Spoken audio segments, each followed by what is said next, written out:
What's up, guys? It's your boy Santos the Destroyer, and I'm back at y'all with part two of What If Naruto and Sasuke Were Brothers. So, quick recap of where we were last time.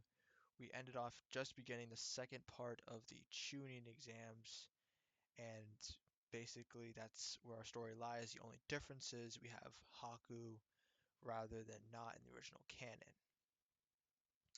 So, now for part two of the tuning exams. It all basically goes the same. Naruto, Sasuke, Sakura create that password that they had in the original canon.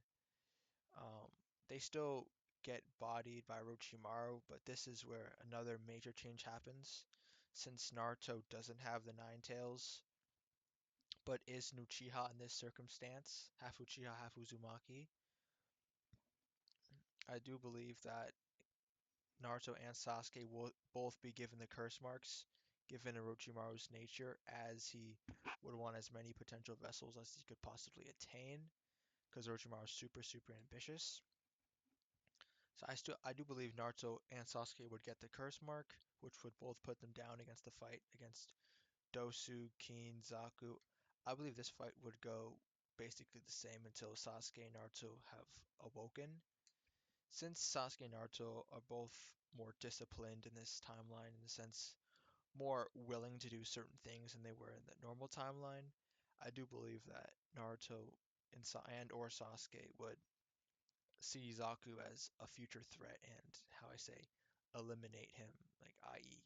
kill, murder, however you want. He wouldn't murder him, but he basically removes Zaku from the equation, which is what would happen. But from this, like Sakura would try to get her team back. She'd pull them into a group hug, and I believe that some embrace like this would be enough to calm Sasuke and Naruto down.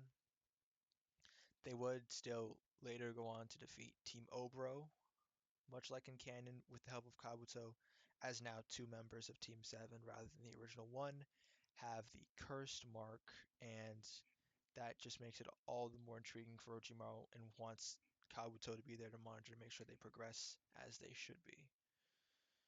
So now, since Zaku is dead, unlike in canon, we can insert Haku into this new space. And I believe and what I did is I decided to randomize the matchups because I just felt like since we had so many different contestants with so many different sets of skills and abilities, and they're just different in the canon, I just thought keeping it interesting would just be randomizing everything. So our contestants in these preliminary rounds are as follows: Naruto Uchiha, Sasuke Uchiha, Gaara, Temari, Kankuro, Shino, Hinata Hyuga, Kina Inuzuka, Ino Yamanaka, Choji Akimichi, Shikamaru Nara, Rock Lee, Neji Hyuga, Tenten, Kin, Dosu, Haku, Sakura, Yoroi, and Misumi. Kabuto would still pull out to maintain his cover. I just still believe that it's the most likely scenario. So the very first match is Rock Lee versus Shikamaru Nara. Now, I don't need to go into how much of a one-sided affair this would be. I don't care how smart Shikamaru is, how intellectual he is, and all of that. None of that works if he doesn't have enough time to actually get off his plan. Because that's what would happen. Rock Lee would just speed blitz him, second gate, speed blitz him, put Shikamaru down for the count. Because the only reason why Gar survived is his sand armor, or more commonly known as plot armor. And now we have second match, Ino Yamanaka versus Kin. Kin has her sound genjutsu, Ino has her mind transfer jutsu, which she just makes her opponents give up. This is, to me, would boil it down to it, which is who could get off their jutsu faster. I believe that personally, this is just me, you can disagree in the comments below, but I personally think that Ino can get off her jutsu faster than Kin can, because all has to do is create hand signs and it's basically over. Unless you want to consider the fact that Ken was already caught with this genjutsu in the Forest of Death, so she'd be prepared for it when going up against Ino. But I still believe Ino would make some situation that would allow her to basically ensnare Ken within the genjutsu. So I believe this is More times than not is which I'm going with. So more times than not, this is a victory for Ino, excuse me, rather than Keen. It just makes more sense right now.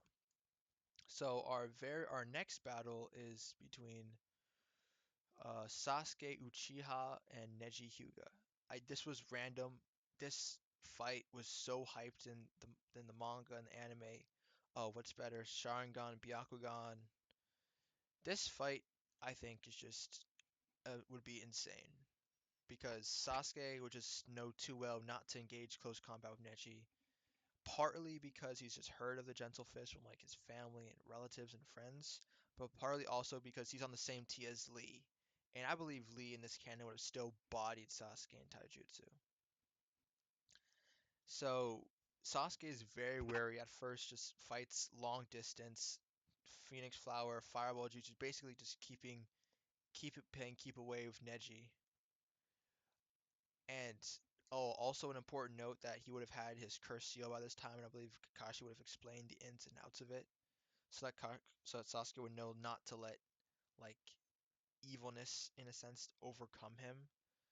So, but I think this would be a very, very tough fight for Sasuke. I would eventually, all is said and all is done, I would have to give this to Sasuke.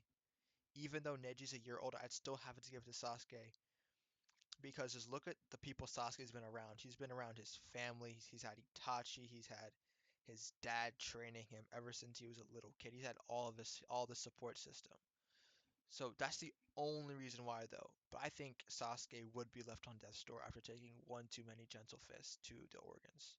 He'd be like where Hinata was in canon. That's where Sasuke would be at this point.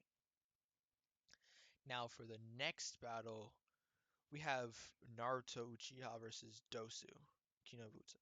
On paper, given the situation, this should be a relatively easy fight in the favor of Dosu because of his sound and long range weaponry, which would keep Naruto at bay. But you gotta remember, it's Naruto. He's not gonna give up that easily. I believe Naruto would learn some kind of new jutsu or just create something with just shadow clones and use shadow clone conjunction fire style. I think Naruto would throw everything, the kitchen sink, the kitchen pots, pans, everything at Dosu. And I think with extreme, extreme difficulty, chakra exhaustion, maybe even on the verge of death, just like his brother, Naruto could defeat Dosu just due to the fact that his sheer numbers, because he's also half Uzumaki, so that chakra drain from the Sharingan. And just let's just not forget how overpowered the Sharingan is as just as a dojutsu. The Sharingan mixed with the Shadow Clone spams, not super spams, but still spams, and the Fire style would just overwhelm Dosu in the end. I feel like Dosu would just be out, but not dead. But I think he'd still die from Gaara. So our next battle is Yori versus Haku. This battle doesn't even need to be like dove into because Haku would just foderize Yori because Haku's just way too fast for Yori's chakra drain, and Haku would probably leave Yori on the verge of death, if not dead, from the crystal ice mirrors. Our next match is Tamara versus Shino. On paper, seems like a very interesting match, but as you dive deeper into it, it's extremely one-sided in the favor of Tamari. Not only can she use her wind scythe jutsu to keep Chino at bay and his insects at bay because bugs may struggle. I'm assuming his bugs struggle flying through the wind, like the intense wind like that, and they'd probably get killed off of how sharp the wind is. But it also do direct damage to Shino himself, something he can't really do unless he gets somewhat close to Tamara and there's nothing obstructing her. Remember, the only reason why he beat Kankuro was because Kankuro wasn't constantly emitting some sort of field that would negate his attacks. So Tamari would win this because she's also analytical. And Shino's type of analytics is different than Shikamaru's. Like he can't think on the fly like Shikamaru can. He has to step back, look at everything, and then just think about it. Now we enter Choji versus Misumi. Choji would actually defeat Misumi rather easily because Misumi can dislocate his body limbs doesn't mean he can't get rolled over like any other person. It's just like a rubber man getting rolled over. He'd still take damage, though it might not be as extreme. He'd still take a lot of damage, and I believe it would crush all his bones. And as Kankuro said in canon, make him even more flexible.